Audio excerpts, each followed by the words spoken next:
오늘 이 새벽에 주신 하나님 말씀은 마태복음 1장 18절부터 25절까지 말씀입니다.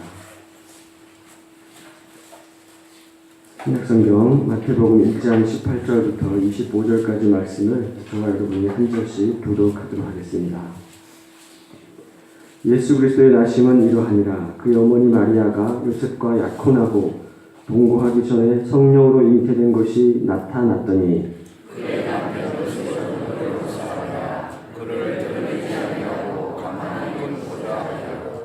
이 일을 생각할 때 주의 사자가 현몽하여 이르되 다윗의 자손 요셉아 내 아내 마리아 데려오기를 무서워하지 말라. 그에게 잉태된 자는 성령으로 된 것이라.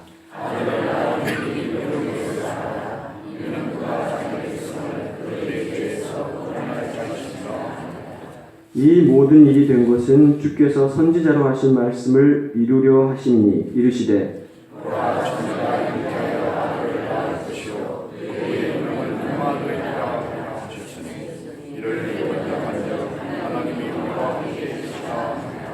요셉이 잠에서 깨어 일어나 그의 사자의 분부대로 행하여 그의 아내를 데려왔으나 아들을 낳기까지 동침하지 아니하더니 나음의 이름을 예수라 하니라. 아멘. 예수 그리스도는 누구에게 나셨는가? 라는 제목으로 하나님의 말씀을 나누도록 하겠습니다. 사랑하는 도움교회 교회 여러분, 지난밤에도 평안한 잠 주무셨습니까? 네. 하나님이 새벽을 깨워주셔야 우리가 이 자리를 지킬 수가 있습니다.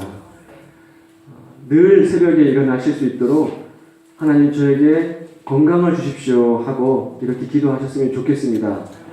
올해도 내년에도 또 내후년에도 또 주님 오시는 그날까지 이 새벽에 오신 모든 분들은 늘 이 자리를 지키셔야 될 줄로 믿습니다. 새벽에 몰려오는 여러분들을 통해서 하나님 나라는 동토 오를 것입니다.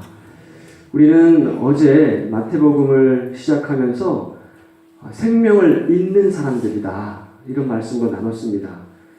생명이 끊어진 자리에 남자들을 통해서 생명이 쭉 이어져 내려오다가 생명이 끊어질 위기에 처했을 때 남자가 하지 못했던 일을 생명을 잇는 일을 가녀린 이방 여인이 그 생명을 이어갔다라는 말씀을 어제 나눴습니다. 그래서 우리는 우리 안에 예수 그리스도의 생명이 있기 때문에 어디에서든지 그 생명을 잇는 일을 해야 한다라는 말씀을 어저께 나눴는데 기억하시는지요?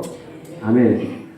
마태는요, 이 마태복음을 기록할 때 이 마태복음이 가장 많이 구약 성경을 인용했다라고 어제 말씀을 드렸는데 왜 그런가 하면 마태복음 마태가 이 복음서를 기록할 때 그 대상이 누구였느냐?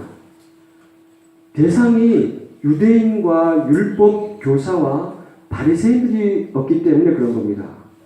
그들은 누굽니까? 율법에 정통한 사람이었어요. 율법에 능통한 사람이었습니다. 그러니까 그들을 대상으로 성경을 썼기 때문에 당연히 구약의 율법을 인용하지 않을 수가 없었던 것이죠.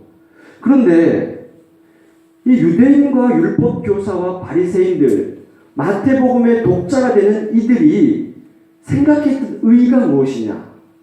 의로움이라는 것이 무엇이냐? 그들이 생각했던 의라는 것은요, 하나님께서 이스라엘 백성들에게 왜 율법을 주셨는지 그 율법의 본질을 잊어버리고 율법 조항을 지키는 것, 율법 조문을 지키는 것이 의라고 생각했습니다. 그러니까 이를테면 안식일을 기억하여 거룩히 지키라. 이게 율법 아니겠습니까? 그런데 하나님께서 왜 당신의 백성들에게 안식일을 기억하여 거룩히 지키라? 왜냐하면 네 인생의 주인이 하나님을 잊지 말라는 거입니다. 평생을 살면서 일주일을 살면서 한시라도 너 인생의 주인이 하나님이 아니라는 것을 하나님이 아니라고 생각한다면 하나님을 잊어버린다면 그 인생은 나락으로 떨어질 수밖에 없기 때문에 그 일주일 중에 하루를 하나님 앞에 구별하여 드리라는 것이에요. 그것이 안식일의 본질입니다. 그런데 이 율법 교사들은 여기에다 여러 가지 율법 조항들을 만든 겁니다. 이를테면 안식일을 지키기 위해서는 몇 걸음 이상 걸어가면 안 된다. 무슨 일을 해서도 안 된다. 사람을 만나서도 안 된다. 밥을 먹어서도 안 된다. 손가락 까딱해서도 안 된다. 그래서 그 안식일 날 사람이 죽어져 나가는데도 사람을 구하지 않는 거예요. 안식일이니까, 일하면 안 되니까. 그래서 예수님께서 이 땅에 오셔서 뭐라고 말씀하십니까? 인자는 안식일의 주인이다. 하나님이 안식일의 주인이라는 거예요. 예수 그리스도가 안식일의 주인이라는 거예요. 안식일의 주인인 예수 그리스도께서 원하시는 것이 무엇이냐? 생명을 구하는 것이 안식일의 본질이라는 겁니다. 이것이 율법의 본질입니다. 그런데 그들은 그 본질을 잊어버리고 조항을 지키는 것에 목숨을 걸었습니다. 성도 여러분, 오늘날도 마찬가지입니다. 오늘날 교회도 마찬가지입니다. 교회가 왜 생겼는지, 교회가 이 땅에 왜 생기게 되었는지 그 본질을 잊어버리고 교회 조직이나 제도나 시스템 이것을 유지하기 위해서 예수 그리스도를 잃어버리는 경우가 얼마나 많습니까? 그래서 필립 양씨는 이런 책을 썼습니다. 내 안에 예수가 없다. 교회에 하나님이 없다. 이 얼마나 슬픈 현실입니까? 교회는 예수 그리스도의 복음 때문에 세워진 것이 교회 아닙니까? 그래서 교회의 본질은 생명을 살리고 구원받지 못한 백성들이 와서 구원을 받게 되고 모두가 살아나는 것, 예수 그리스도의 복음을 땅끝까지 전파하는 것이 교회의 본질입니다. 그래서 복음서 뒤에 사도행전이 있는 겁니다. 성도 여러분, 사도행전은 교회 역사 아닙니까? 복음서는 예수 그리스도의 복음을 담고 있지 않습니까? 그래서 사복음서 뒤에 교회의 자리가 있는 것입니다. 이것이 바뀌면 안 된다는 것이죠. 오늘날 많은 교회들이 교회의 조직과 시스템과 제도를 유지하기 위해서 예수 그리스도를 수단으로 사용하는 것이 얼마나 많습니까? 그걸 하나님이 기뻐하시겠습니까? 결코 그렇지가 않습니다. 이것이 뒤바뀌면 안 되는 것입니다. 사랑하는 교회 성도 여러분, 우리 교회는 왜 예수 그리스도께서 교회를 세우셨는지 그 본질을 잊어버리지 않았으면 좋겠습니다. 우리가 하는 조직이, 우리가 하는 제도가, 우리가 하는 시스템이 예수 그리스도를 위해서 있어야 되는 것입니다. 조직과 제도와 시스템을 위해서 예수 그리스도가 있는 것이 아니라, 그래서 우리가 하는 회의가, 우리가 하는 전도가, 우리가 하는 식사 모임이, 우리가 하는 여전도의 모임이, 우리가 하는 남성교의 모임이 단순한 친교 나눔의 모임이 아니라 복음이 꿈틀거리는 모임이 되어야 된다는 겁니다. 그 위에 교회가 세워져야 된다는 것입니다.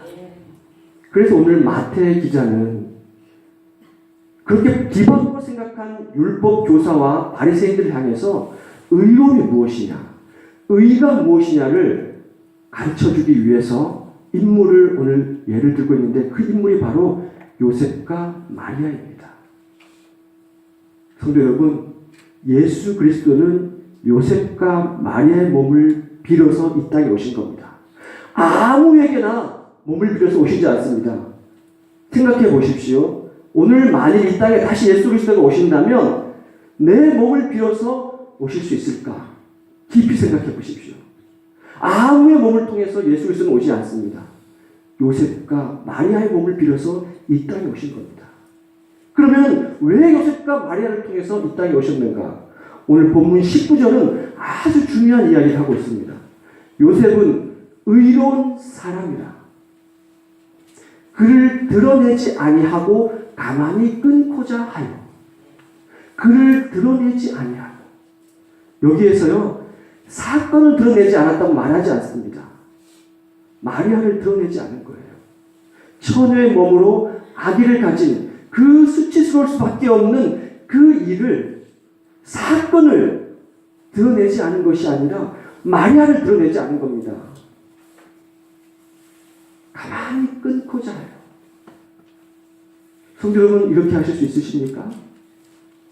예수 그리스도는 아무를 통해서 이 땅에 오신 것이 아닙니다. 그 다음에 뭐라고 합니까?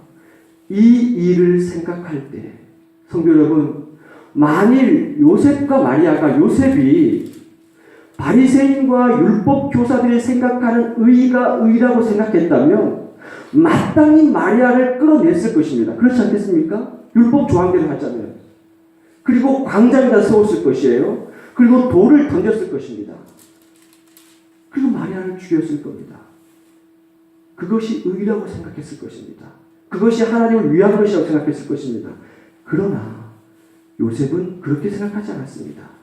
하나님이 율법을 만든 이유가 그것이 아니라고 생각했습니다. 하나님이 생각한, 하나님 우리에게 보여주신 의의가 무엇이냐? 그를 드러내지 아니하고 가만히 끊고자 하여 이 일을 생각할 때, 이게 너무 중요한 겁니다. 성도 여러분, 우리가 무슨 일을 만났을 때 묵상하고 생각하는 것이 너무 중요한 겁니다. 그럴 때 주의 사자가 현몽하여 이르되 주의 임재가 일어나는 것입니다. 기도 없이 우리가 무슨 일을 할 수가 없는 것입니다. 기도 없이 우리가 담임 목사 교체가 되지 않는 겁니다. 기도 없이 우리가 은퇴식, 취임식, 임직식이 되지 않는 겁니다. 기도 없이 우리 교회가 하나님이 기뻐하시는 교회가 될 수 없는 겁니다. 이런 사건들이 일어날 때마다 생각하면서 묵상해야 주의 사자가 우리에게 임재하시는 겁니다. 그런 다음에 어떻게 됩니까? 24절 주의 사자의 분부대로 행하여. 이 말씀이 얼마나 귀한 말씀입니까? 생각하고 묵상했더니 주의 사자가 현몽을 하였습니다. 그랬구나. 그렇지. 아이고 내가 은혜를 받았어. 깨달았어. 그냥 문 닫고 돌아서면 끝입니다. 그러나 그것은 의로움이 아닙니다. 요셉은 어떻게 했습니까? 주의 사자의 분부대로 행하여 마리아를 데려왔습니다. 이것이 임마누엘입니다. 임마누엘. 임마누엘은 아무에게나 아무 때나 임마누엘이 아닙니다. 이걸 하지 않으면서 왜 하나님 우리와 함께 하시다고 그렇게 말할 수 있습니까? 내가 납득할 수 없는 일, 이해할 수 없는 일을 당했을 때 그것을 내가 끊지 않고 드러내지 않고 받아들이지 않으면서 어떻게 우리가 임마누엘이라고 말할 수가 있습니까? 임마누엘은 그럴 때 임마누엘인 것입니다. 사랑하는 동역교회 교우 여러분, 이것이 묵상입니다. 어떤 일이 생겼을 때 묵상하고 주님이 임재를 하시고 임재를 한 그 말씀을 받고 그대로 행하는 것, 이것이 하루의 묵상입니다.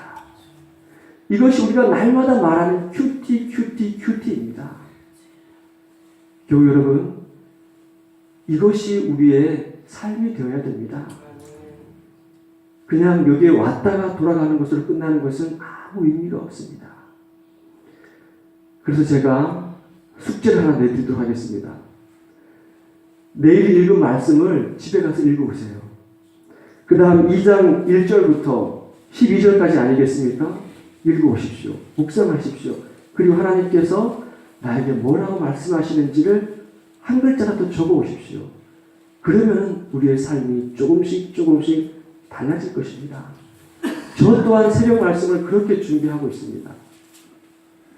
성도 여러분, 마리아가 납득할 수 없는 일을 당해서 내가 그거 한 거 아니라고, 나는 그런 사람 아니라고, 내가 무슨, 만약에 이렇게 항변했다면 당연히 그렇지 않겠습니까?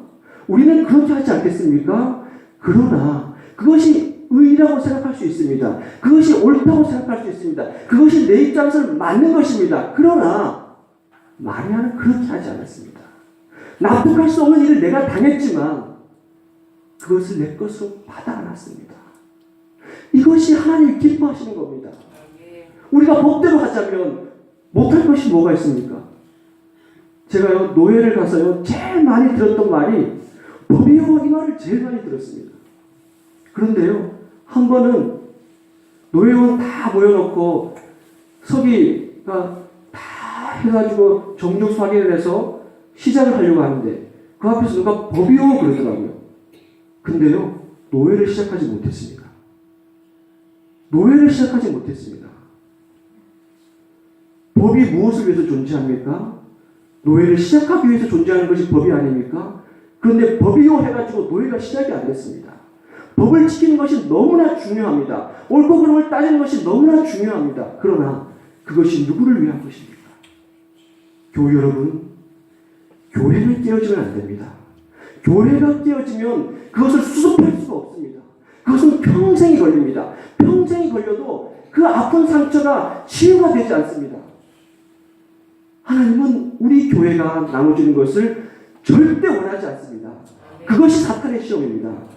옳고 그름을 따지기 전에 우리 교회가 상처받을 일을 해서는 절대 안 됩니다. 하나님은 치유하시기 위해서 저를 보내셨습니다.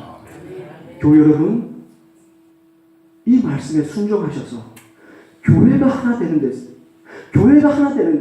우리 교우들이 상처받지 않는 것, 교회가 나눠지지 않는 것, 예수 그리스도가 우리 교회에서 총리하게 된다면 법이 아니더라도 우리가 그것을 우리 마음으로 받아들이고 기도하며 묵상하며 분부한 대로 실천하여 행하는 우리 동역교회 교우들이 되시기를 간절히 소원합니다.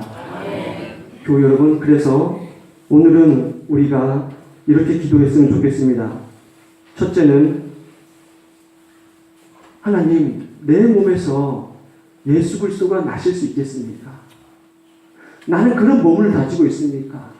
나는 억울한 일, 납득할 수 없는 일을 당했을 때 그것을 내가 받아 안을 수 있겠습니까? 드러내지 않을 수 있는 그런 마음이 나에게 있습니까? 내가 그런 사람일 수 있습니까? 주님, 내가 그런 의로운 사람, 요셉과 마리아처럼 율법 교사와 바리새인 같은 의로운 사람이 아니라 요셉과 마리아처럼 그런 의로운 사람이 내가 되게 해주십시오 하고 그렇게 기도해 주십시오.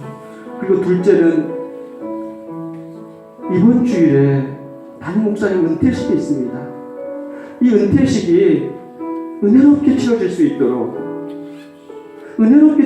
있도록 여기까지 달려왔는데 마지막이 아름다울 수 있도록 우리 담임 목사님의 은퇴식을 위해서 기도해 주십시오. 그리고 우리 피택 장로님 두 분이 임직을 하십니다. 이거는 세상에서 부장, 사장 승진하는 거하고 전혀 다른 문제입니다. 예수 그리스도 안에서 죽는 것입니다. 우리 신기한 피택 장로님과 정춘호 피택 장로님 두 분이 그런 주님의 종이 되게 해달라고 우리 간절히 기도했으면 좋겠습니다. 그리고 셋째 기도는요, 우리 동역교회가 하나가 되게 해달라고. 하나님, 하나가 되게 해주십시오. 나눠주지 않고 하나가 되는 교회가 되게 해달라고 우리 천부의 의지 없어서 한번 부르고 우리 같이 기도했으면 좋겠습니다.